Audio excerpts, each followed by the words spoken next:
Welcome to Untangling. I'm Ann Weiser Cornell, I'm Barbara McGavin.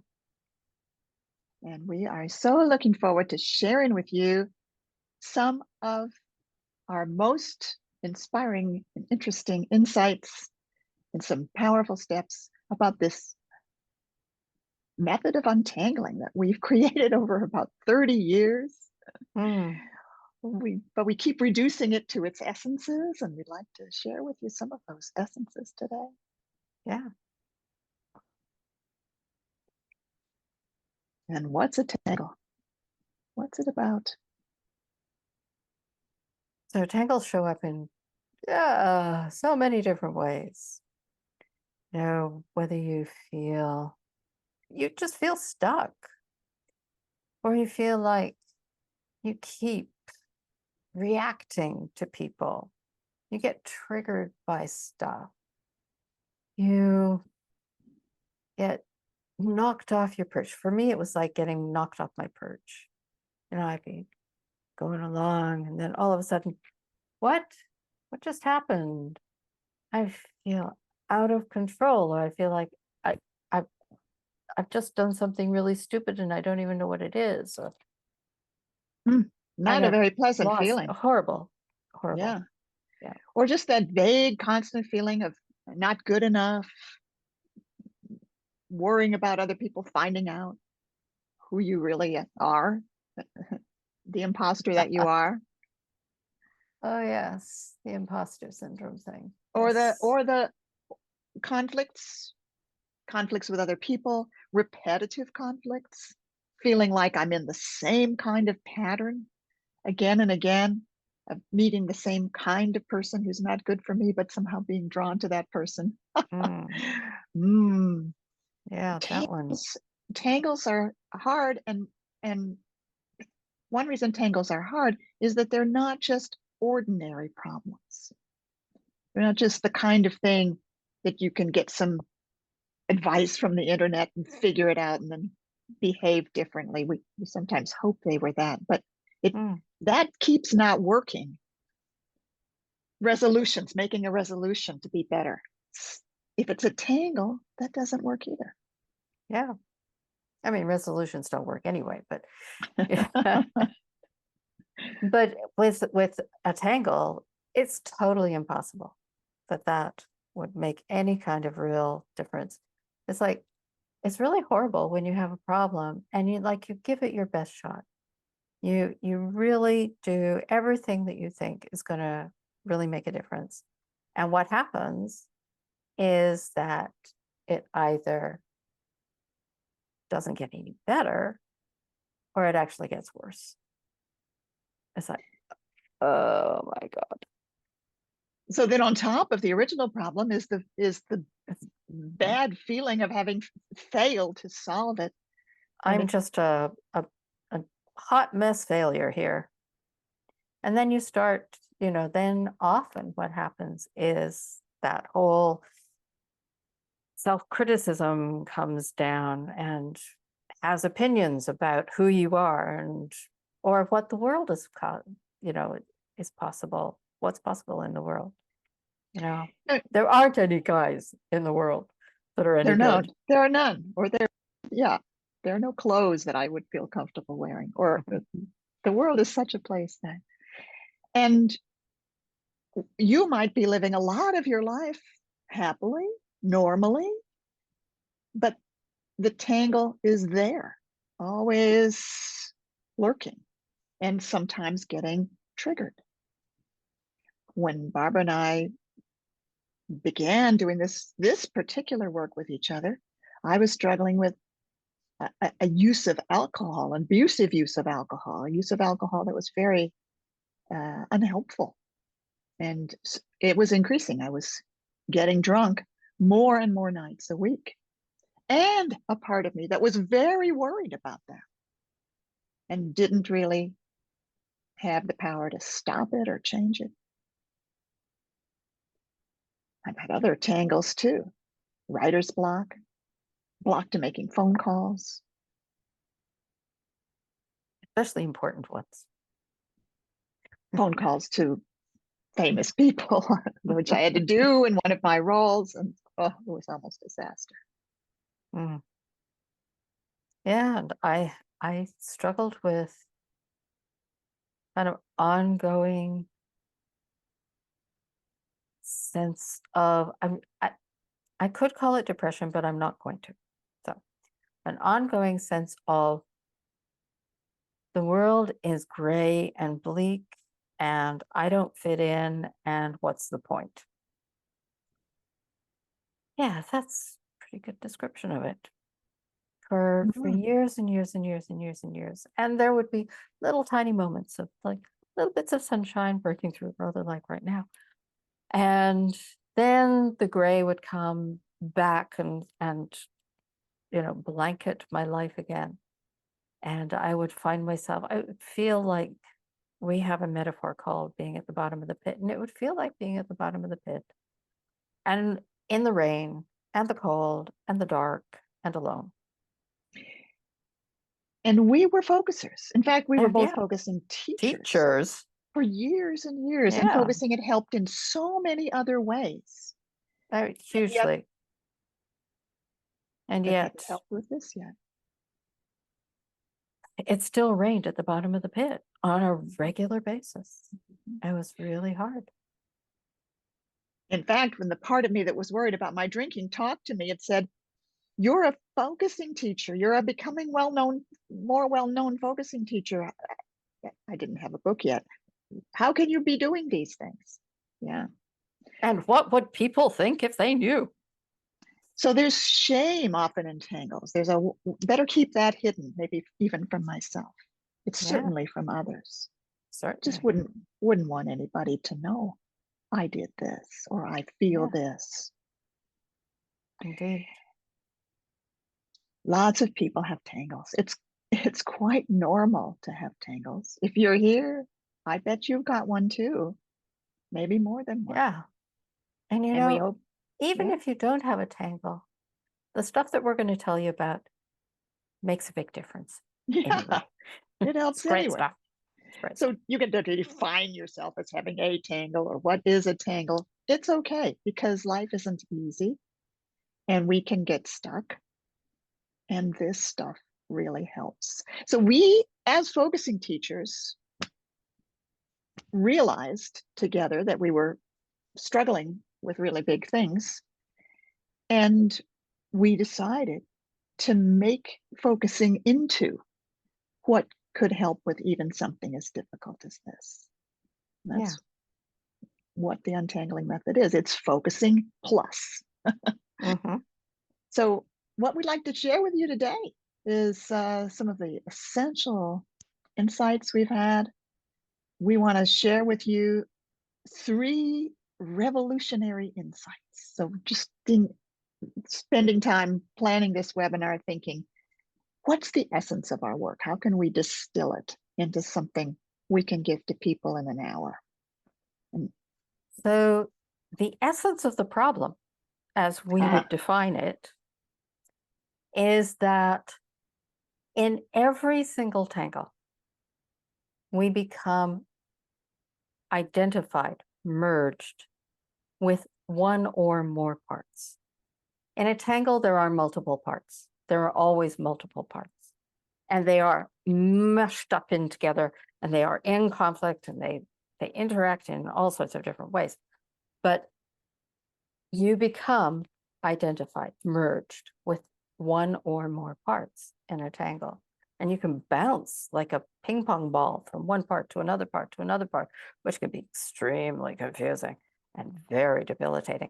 Anyway, the essence is becoming merged with parts. That's the essence of the problem, becoming merged with parts. Okay, so what do we have that makes a difference with that? We call it self-impresence. self-presence, which you all know Yeah, about. already. Yeah. And really, this work, getting free, untangling, our retreats, whatever, whatever form it comes in, is about learning how to develop to cultivate, to strengthen self-presence in a whole bunch of different ways. But it's really about, as you become identified with self-presence, you can then unmerge, you become unmerged from parts. And then there are further things you can do. But let's start with cultivating self-presence. So that's what we're going to look at. Tangles always have parts. Always. Always have parts. Always have more than one part. Yep.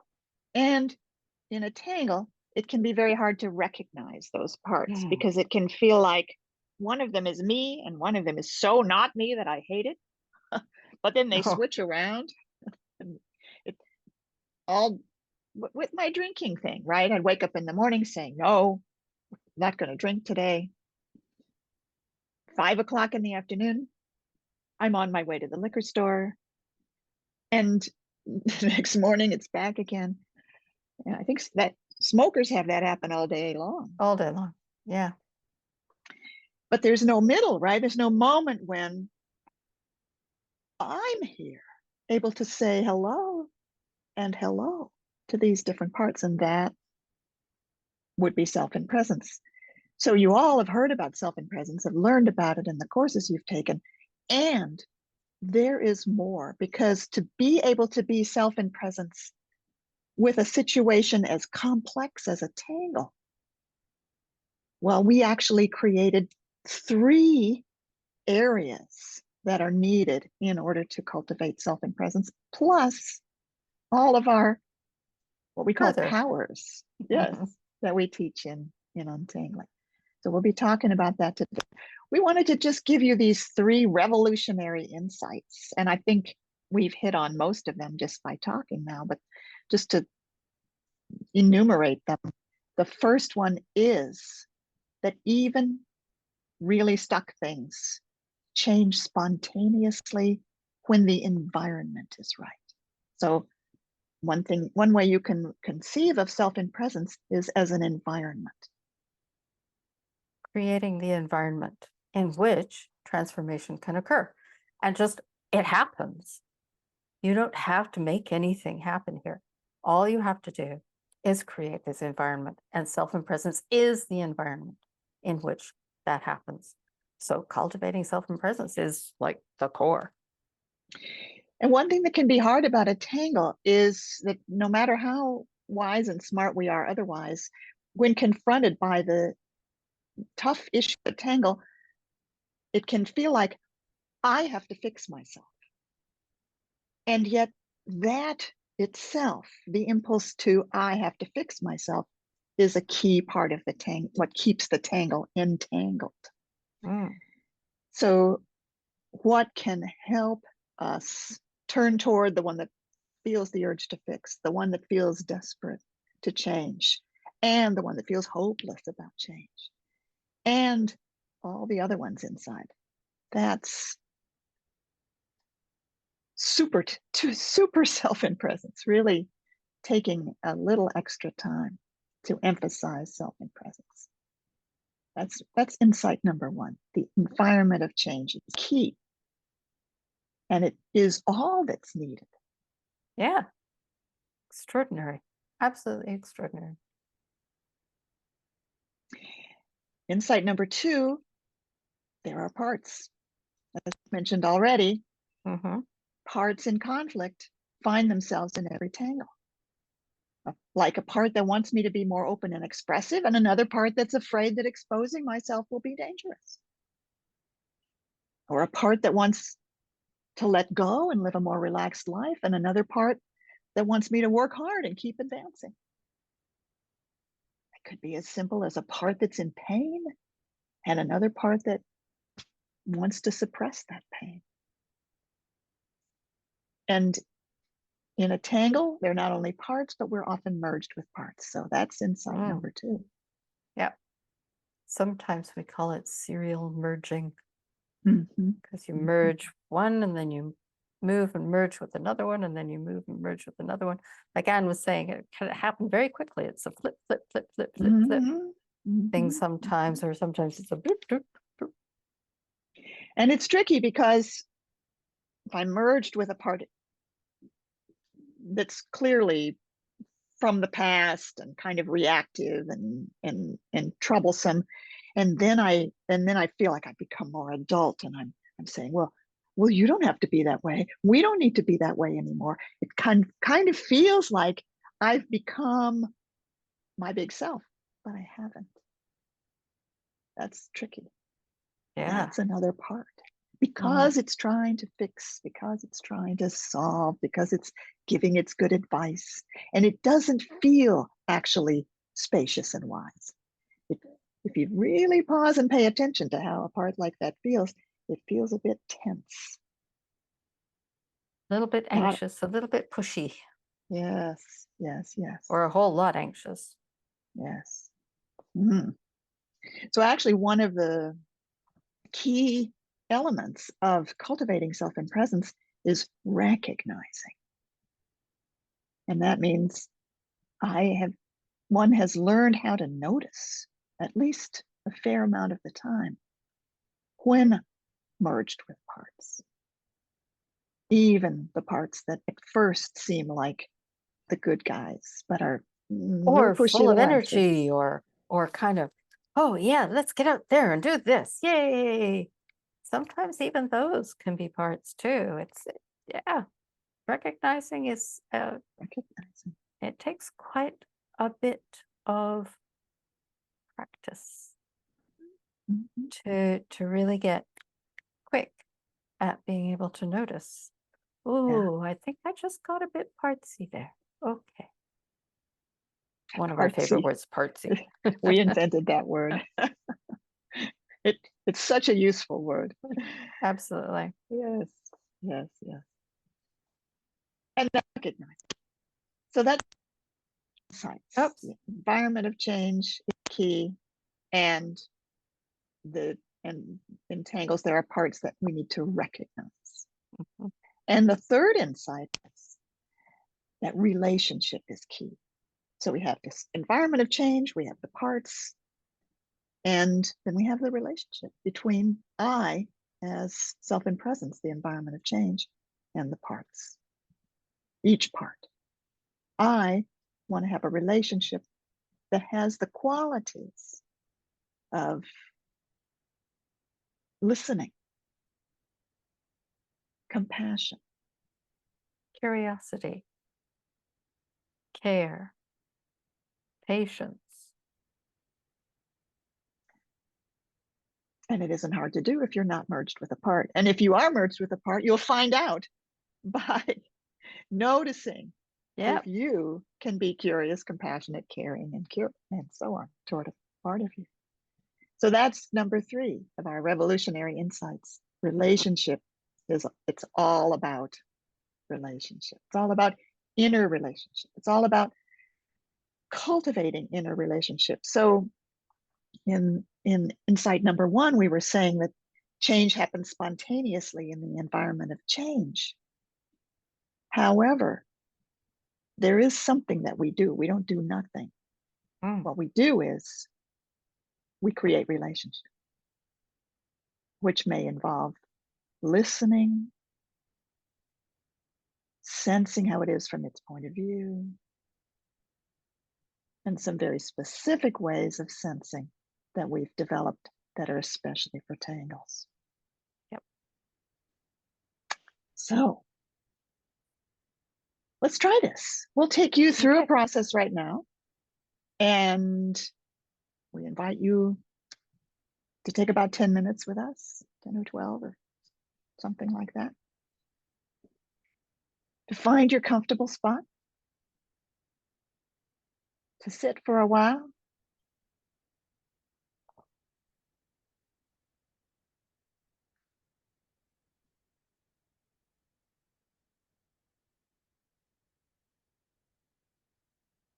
and settle on into your body.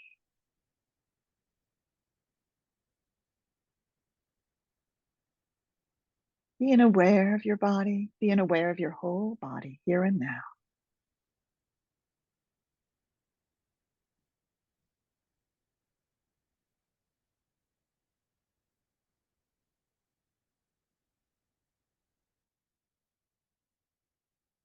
Letting awareness come to the places where your body's in contact, your feet, your seat, your back, your elbows, whatever.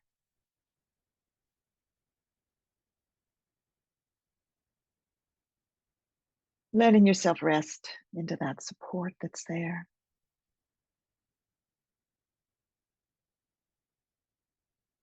Letting awareness come inward into the inner area of your body that includes your throat, your chest,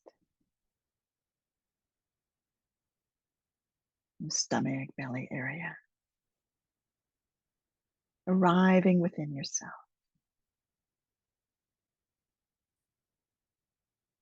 And from the discussions we've been having and your own responses to them inside, right now you may be able to feel that something's going on. Maybe it's interest and hope. Maybe it's worry and concern. Let's just take a moment to notice what's here right now.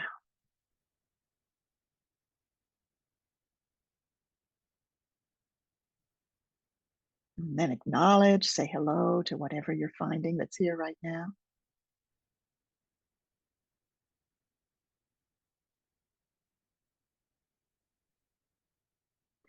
Let's take another moment, another 5 or 10 moments, to be aware of what gives you a resource right now, right in this moment. Resourcing is one of the key elements to cultivate self and presence. So let's practice that together right now. What is bringing you a resource, or could, if you pay attention to it, right at this moment?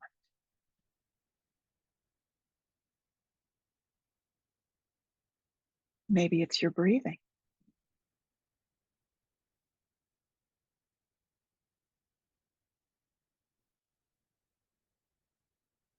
Maybe you let your eyes open and let your gaze fall on something that you love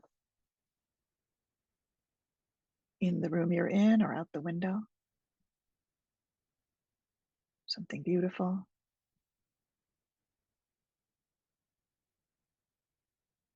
Something interesting.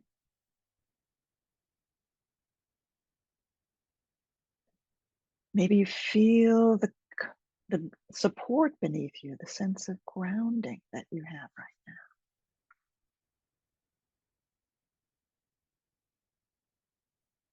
Take some time to let that in. Notice how resourcing that is for you. Your breath, looking at something that attracts you, feeling your grounding, taking that in. And maybe remembering what else. Maybe not something you're doing right now, but something you do regularly that brings you a sense of your fuller self coming online, being present. Dancing, yoga, taking walks, drawing, playing a musical instrument, singing, getting hugs, hot baths. What is it for you?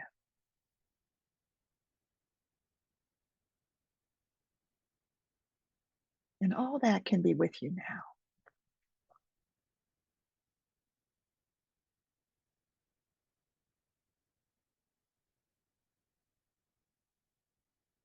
Pausing to take that in.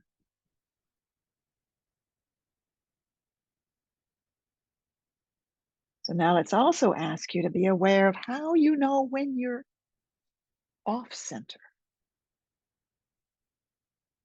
How do you recognize that you've gotten partsy?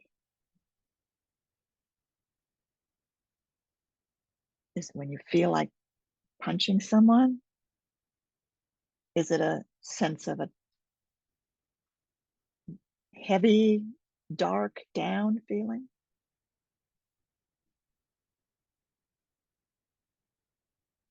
Is it a kind of anxious, something's wrong, gotta fix it?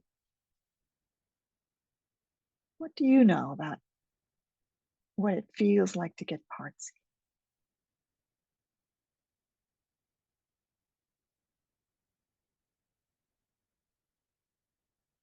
When you notice you're getting partsy and you recognize that, you're actually taking a step back towards self and presence.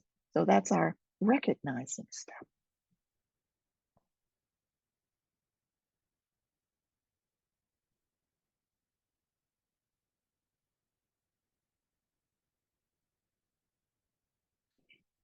So now we're going to practice the third part of self and presence, and that's relating.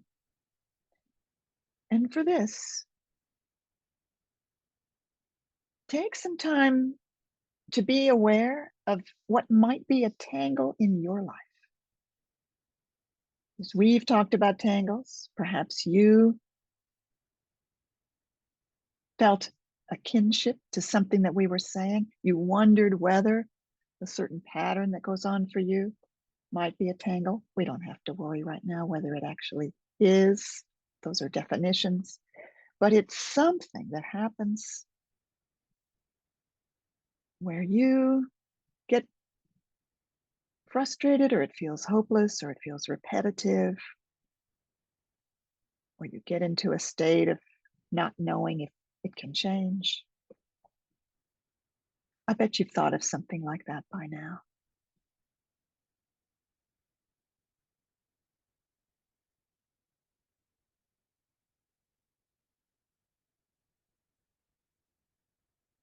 And you might be feeling something in your body right now about that. But in any case, even if you're not, make a sentence about that situation, that tangled situation that you get into sometimes.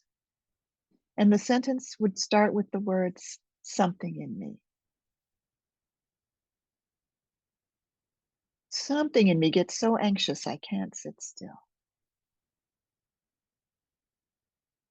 Something in me starts to really doubt myself and feel I'm a failure or can't do it. Something in me is feeling like I'm pushing uphill, pushing something so hard, it's bigger than I am. It's pausing to sense what that sentence would be like for you.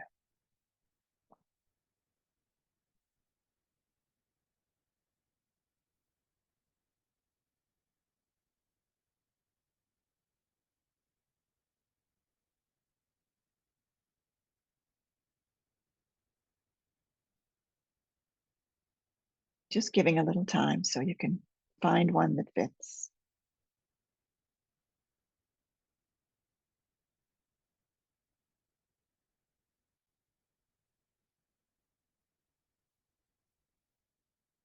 And now say again your sentence inside yourself, something in me, da da da.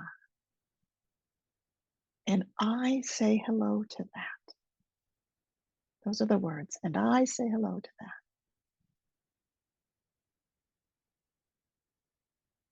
Something in me gets so anxious I can't sit still. And right now, I say hello to that.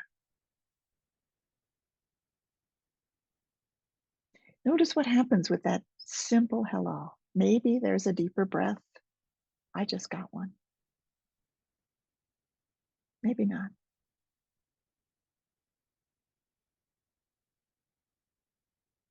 And you may or may not feel that part of you in your body right now, but actually that's okay because you can still have a relationship with it, knowing it's around here somewhere. So you've said hello, and now say to it that you'd like to sit with it and get to know it better.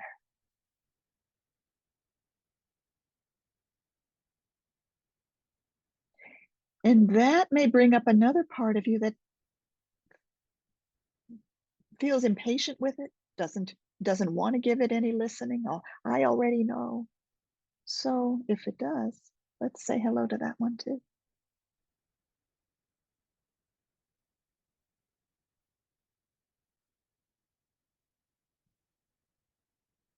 And now be aware that you are the space where both of these parts can be the way they are. There's this one, and there's this one. And you are saying hello to both. You can be the space where both can be here. And over time, each will get a turn for you to sit with it and get to know it better.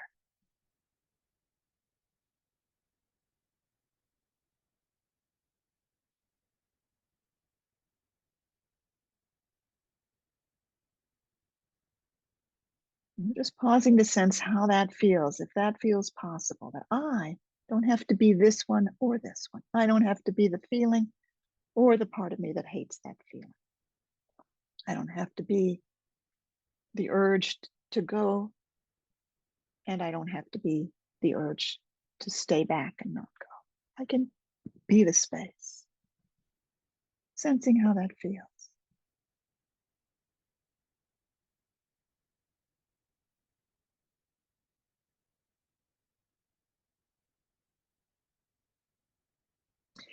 And in this little exercise, we're not going to go further than that, but notice that this itself, I think, probably brought some kind of relief,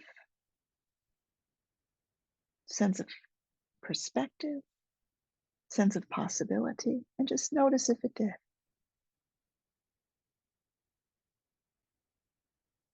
You already know how to say something in me and how to say this is a part of me. In untangling, it can be harder because we're more caught up with our parts. So it can be worth really taking time with that step of acknowledging that each is there. And let's also notice that there might not be only two parts. There might be a third one that's sick of this whole thing. There might be another one that just wants to distract you and escape. And we have all the space we need for each of those parts to be acknowledged one by one. So before we stop, just pausing to let that in and to feel at least the taste of what that's like, to be the space and relate to each of the parts that you can find with compassion, patience, curiosity. And if it's hard to do that, we say hello to something that finds it hard.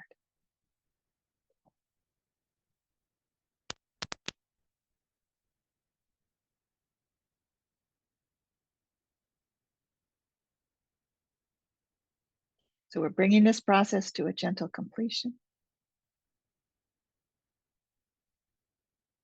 Thanking your body, thanking your parts.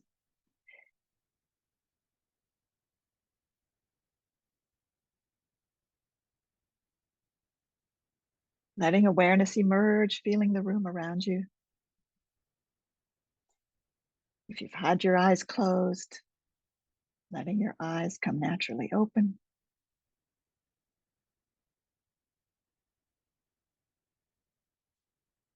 And here we are. When we're in a tangle, it can be tough to have that accepting attitude toward everything. One of our parts is really tired of it, tired of the struggle.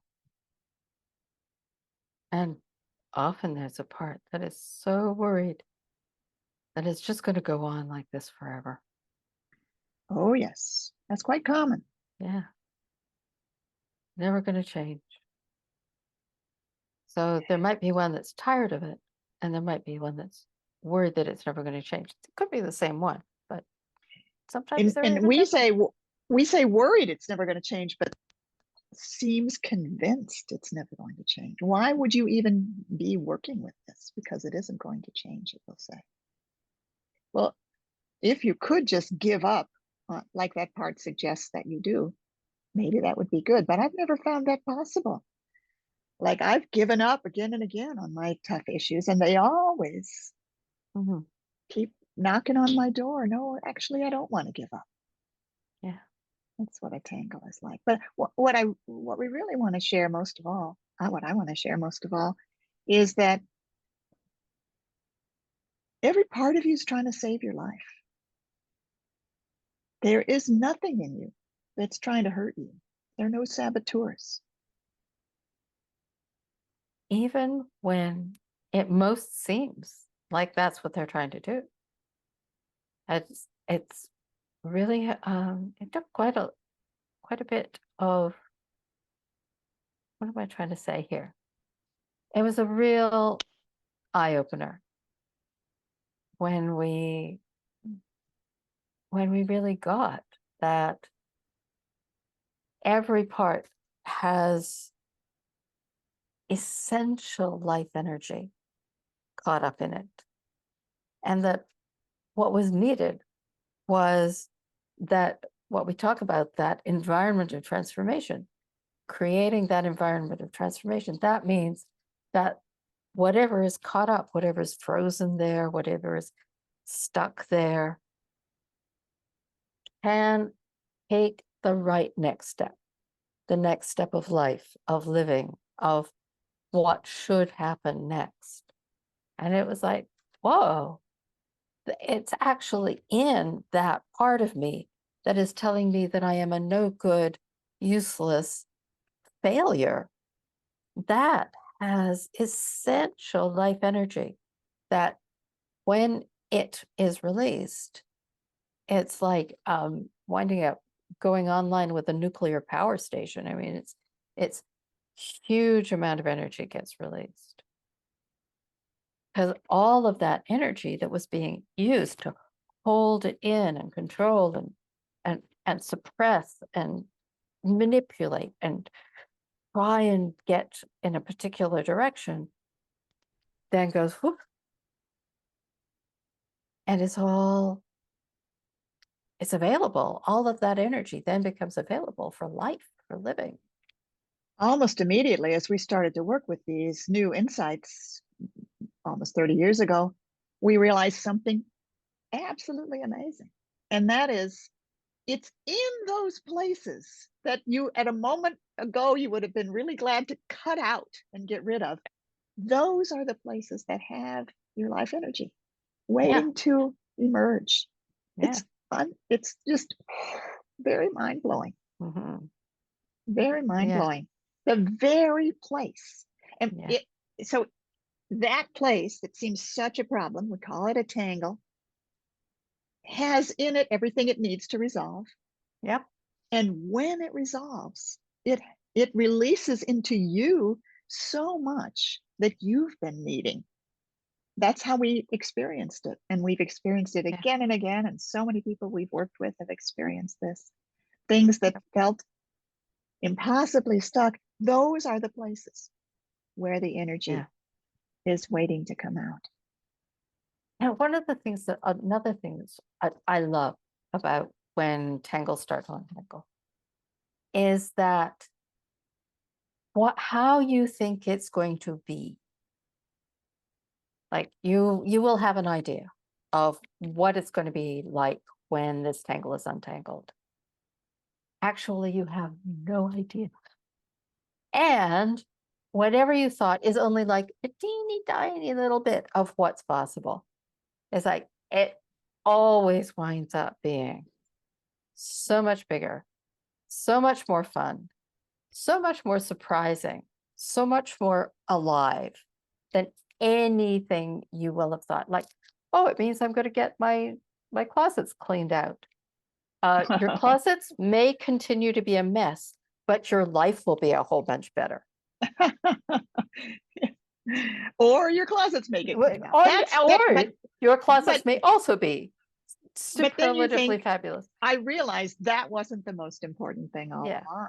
Yeah, right, right, yeah. right. Some people are writing in the chat about release of tension from the exercise, feeling a little more relaxed at least. Yeah. And yeah, So great. just to summarize what we really wanted you to know today, it has to do with how there are no enemies inside, that the tangle itself is a unfortunate attempt by parts of you that were trying to do their best to help you solve something that was stuck already there in your life, something we call a stoppage. Actually, there's more about this in the workshops. The tangle is made up of those parts that it's all doing their best to try to help with something. And the tangle is this source. It's the source of its own untangling. What we do is we create the environment in which the untangling occurs. It happens, it knows what it needs. It mostly needs our relationship, our attention, our holding. And it knows how it's going to be, like in a funny way. It becomes the you that you would have been, so to speak. Yeah, for us, it's interesting. There are other methods of parts work, but for us, parts are temporary in the sense that they're a partial aspect of self that's gotten divided off because of a blockage, a stoppage. When the tangles resolve, when there's untangling, the parts return to the self, like rivers flowing into the sea. You don't lose them, but you're not Yeah. partsy anymore. Mm-hmm. That's what. And everything that you have learned, everything that you have developed, everything that you have worked to become, anything that you have developed becomes you. It's your capacity for planning, your capacity for thinking things through, your capacity for deferring for a while. So all of those kind of nice grown-up things, you get to have them, but you also get the capacity for playfulness. You also learn that coloring outside of the lines is fine. Yeah. I'm so different from how I was 20, 30 years ago. And Anne keeps looking at me going, this is the kind of person that I had a sense that you would be, but you were like so squashed in. And now I'm me. That's right. That's right. Yeah. Same in reverse. Same thing. I'm so much Freer. freer, we're more relaxed, more available for relationships, more Oh, yeah. interested in the world around me. We want that for you Good too. stuff. So Yeah. if it fits for you to work with us, That would be reach, fabulous. or if you're not sure, reach out and let's have a chat. And in any case, we hope this process today has been helpful for you. Yeah. So wishing you all the best. Yeah. I will see you again.